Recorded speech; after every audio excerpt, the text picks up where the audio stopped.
we are at another 3-bed semi-detached house, and what we've got is a soundproofing attempt. So what we're going to do this morning is we're going to remove this wall system, this soundproofing attempt, open it up, see what we got.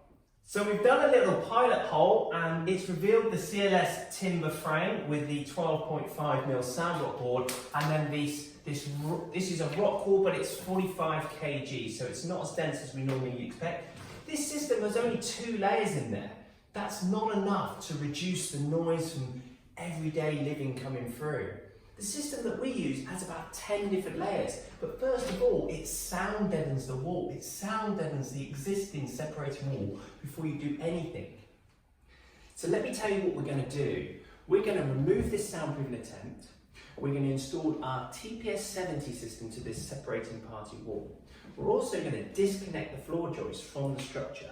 Therefore, there's no structural borne noise coming through the property and going to the rest of the house.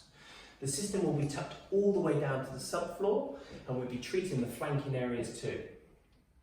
I hope you found this little video useful. Click subscribe for more useful tips and tricks on how to soundproof your home.